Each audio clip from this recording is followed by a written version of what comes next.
You're one of one. You have your own custom blueprint. Why would you try to copy anybody else's? God is like, can you hold it consistently? If I actually gave all of this to you right now, would you flop it? Or would you be able to actually hold it? And that's why, oh my goodness, you guys were here. I've come back to YouTube like 10 times. Hold on. I was supposed to give you my hook. How to stay consistent. Because I know that's something that I have been working through and I know a lot of us be struggling with. And if you stay to the end, I'm gonna give you 3 juicy tips on how I've been working through them and maybe you can try them on yourself. But first, I wanna get right into why I even felt called to talk about this, because imposter syndrome is a real thing. And I don't want to give it a stronghold anymore. I actually had a crash out about an hour ago about how I felt unqualified. I felt like I didn't have enough. I felt like I wasn't credible enough. I feel like I didn't have anything interesting to say, and that was really stopping me. Thankfully, my fiance had talked me off the ledge and he gassed me all the way back up. And I'm not even talking like he's just being a yes man. Like, he was actually calling me out for who I actually am, who I have been, who I am capable of being. And that was honestly everything that I needed to hear. When I tell you I was really about to throw in a towel, I was really about to throw in a towel. I know that's something that we all face, whether we talk about it or not. If I'm being 100% transparent with you, I have been called to YouTube by my father, God, for over a year now. And I've been running away from it thinking, okay, if I just go on Instagram and just pop off on Instagram, then that'll count. And he's like, no, girl, I'm calling you here. Also, what he's been shedding from me is this identity of presenting that I am a certain way, not by behaviors, but more so like my role, being this brand strategist or a photographer, videographer. I've been hiding behind roles so much that when he called me, he's like, I need you to be yourself. And I'm like flabbergasted because I'm like, what is that? What do you mean? Yeah, like that imposter syndrome is a real illness and I don't even receive it anymore. I always say I'm recovering perfectionist, I'm recovering overthinker, and I am recovering from imposter syndrome because it is definitely a freaking disease that they don't have medication for. But I think I did find the medication for it if you just stick along. I am not just showing up consistently for the number of showing up consistently. If you didn't know, if you haven't been following me on Instagram, as of today, August 12th, 2026, I've been posting every single day on Instagram for the last 26 days. And, excuse me. And it's been teaching me a lot because 26 days, yeah, I could say that's when I started, but I've actually been showing up very consistently since like February. And at this point, I'm like, oh, it's closer to 100 reps for me that I really start to figure out my lane, my voice, my tone, my talking matters, like what I'm even standing for. And I think that's something that only shows up in the pressing of showing up consistently. When I hear somebody say, oh, I can't show up consistently, what I'm learning in this process is that it's not the number of showing up every single day. What it actually is, we're being trained at a capacity to hold everything that we've been asking for. We have been trained at a capacity to hold everything that we have been asking for. So for me, I'm only gonna speak about myself here because it's my channel and that's what we do, but relate it to yourself if you want. I want the bigger opportunities. I'ma just say it. I wanna speak on stages. I have spoken on stages and they were small, but they were just a taste of what I've been asking for. I want the brand deals. I want brand deals coming in so that I don't have to work a second job, a third job. I've gotten a taste of those brand deals at a 6-figure flow, and I don't want the followers per se. Like, I don't necessarily need hundreds of thousands of followers, but I do strive for impact. If we are just spiritual vessels in a human experience, what are we doing here while we're on earth? And I'm not here to just be, hey, everybody look at me. I want to have impact. When it's time for me to go, I want people to say, oh my gosh, I was able to see it this way, or she really helped me do that. And it's not even a matter of having eyes on me. It's me, like that is a form of stewardship to me. I really have a heart for helping people. And so God is like, all right, I've given you bite sizes of everything that you've prayed for. But the final test is, can you hold it?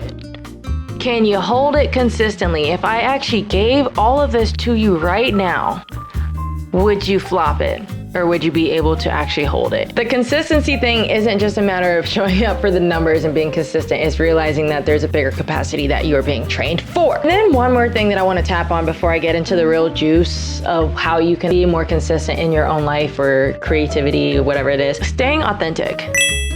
We are in a very, very overly produced era where it's more about the output than the input. Meaning a lot of people are producing at speeds and rates where it's actually so noisy, and it makes it even harder to comprehend and receive what's putting out because everybody's starting to look the same. You see all these courses, everybody's pushing out their strategies, which is great because we're learning, but also we're just replicating. We're just duplicating. And at some time, it gets a little redundant. That person is doing the same hook, that's doing the same trend, that's doing the same. And then you go numb to it, and what is that? So I'm saying if I am going to be in a place like YouTube and I want to have impact in people's lives, I'm not saying, hey, copy me. I'm saying, let's figure out how you can figure it out for yourself. And that is my biggest thing that I've ever tried to teach is like, we're not doing trends over here. We're not copying other people. Yes, you can be inspired because it's maybe not everything is 100% original, but how do you put your twist on it so now it's completely yours and it's different because this was your own thought process? We look to all the other people, we see what they're doing, we see that they've reached this metric of success. So then naturally, I think as our human psychology, we start to think, how can I get their byproduct? Okay, let me work backwards. I need to copy their strategy. I need to do what they did. I need to use this sound. I need to recreate this business just like this. Let me put it into Claude. Now, Claude, just make it sound like me. And we're losing ourselves. That's the cost. We're losing ourselves. We're losing our own identity.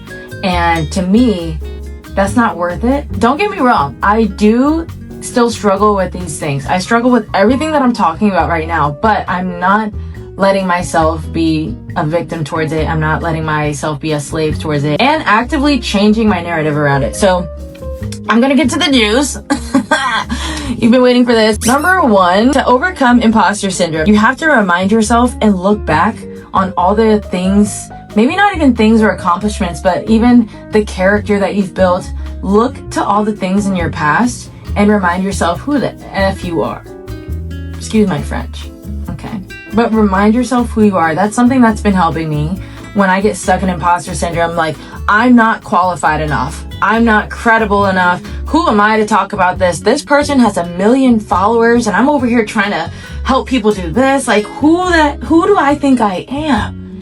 And then I look back on the things that I have created, the people that I have helped, the questions that I have answered that led somebody else to a breakthrough. And I'm like, you know what? It doesn't have to look like that. It's probably not even supposed to look like that because God gave me my own custom blueprint for me to follow and it wasn't for anybody else. Period. Another thing I will add to number one, make sure you're surrounded by people who can speak life into you, especially when you have a crash out moment. If you need to hold your crash out to when you can be around somebody who can uplift you, not just say, oh my gosh, yes, you can do it, but somebody who can really remind you of who you are, then at all costs, be careful about who you have your crash outs around. Because when I had my crash out about an hour ago, and I was just like, I don't know what I'm doing, blah, blah, blah. My fiance over here is like, get off of me. Do you know who you are? Do you realize all the things that you have done and all the lives that you have changed? You are the most creative person I have ever met. I don't even know how your brain comes up with that. Like, it's so important for you to have somebody in your circle who really sees you for who you are, because it is hard for us to see ourselves for how other people see us, right? Like, the butterfly effect, not the one that went trending on TikTok or whatever, but like the butterfly effect is when you are such a beautiful being. You have these big, beautiful wings, but butterflies can't even see their own wings. And if you are so victim to imposter syndrome as a principle, it's going to be hard for you to come out of that and actually realize, oh, I am a big, beautiful butterfly. I am a big, beautiful butterfly, okay? You are a big, beautiful butterfly. Anyways, number two. Number two, how do you stay authentic in a duplicated world? When everybody out here is doing the same things, how do you stay true to yourself? My advice to that is to silence the noise. If you can't even see or hear your own voice anymore, it's because it's too noisy. I would prefer to just go to Bali if I'm having to crash out. But you can't always do that. So silence the noise for me means putting my phone down, because maybe I have been stuck in doom scrolling and calling it inspiration. And that inspiration has been only feeding into my imposter syndrome, because I'm only seeing what other people are doing, seeing their byproducts, seeing their fruits, and then I'm like, dang, I gotta do that, and then I get stuck again. So for me to overcome staying authentic, I need to silence the noise, and I also need to make space to be weird again. I gotta get weird. I grew up being kind of like the weird one in the class. I remember vividly having a conversation with myself in 7th grade, and I was like, you know what, Kiana? Next time somebody says you're weird, your clapback is gonna be, thanks, why are you normal? And I literally, to this day, remember that conversation in my head. Did it happen in real life? Not with the neck, but I did say thanks. You know? Why fit in when you were born to stand out? Hello? Why fit in when you were born to stand out? Why try to copy what everybody else is doing when you were born to be one of one? You're one of one. You have your own custom blueprint. Why would you try to copy anybody else's? Disrespectful to God. Don't do it. Number 3, this is really the juice on how to show up consistently, how to stay consistent, how to be consistent. This, I hope you're listening.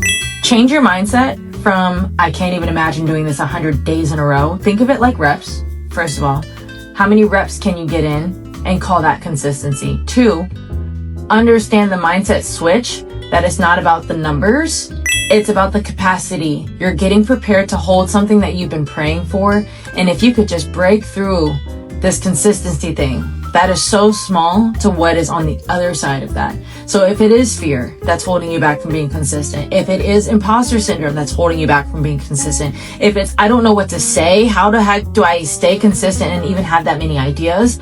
When I tell you, and I'm not even like over spiritualizing this, I have to realize that it's not me coming up with these ideas.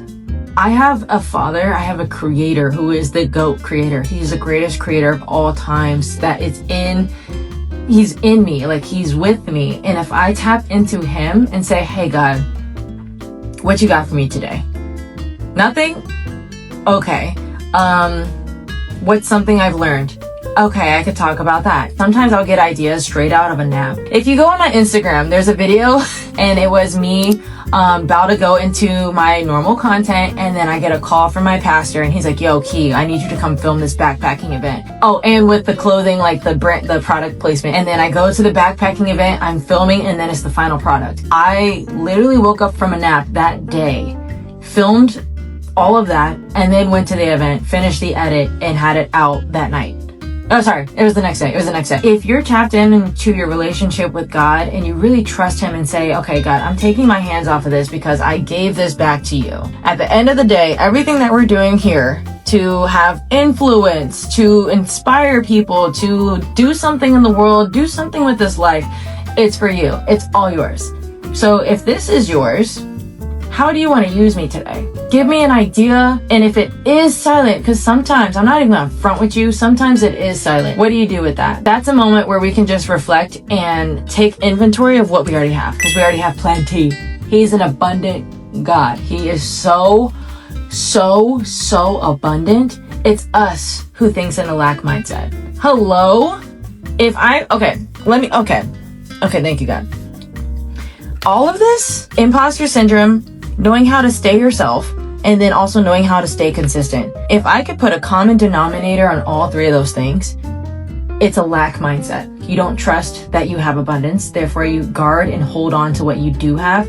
And even what you do have, you hide it because you think somebody might expose it and take it away from you. That's a lack mindset. The ones that multiplied it, that was great. But the one that dug it and hid it because he wanted to keep it safe, the master is actually disappointed with him because he's like, yo, why didn't you go out and multiply the gift that I gave you? Why didn't you multiply this thing that I gave you responsibility over? You just went and hid it?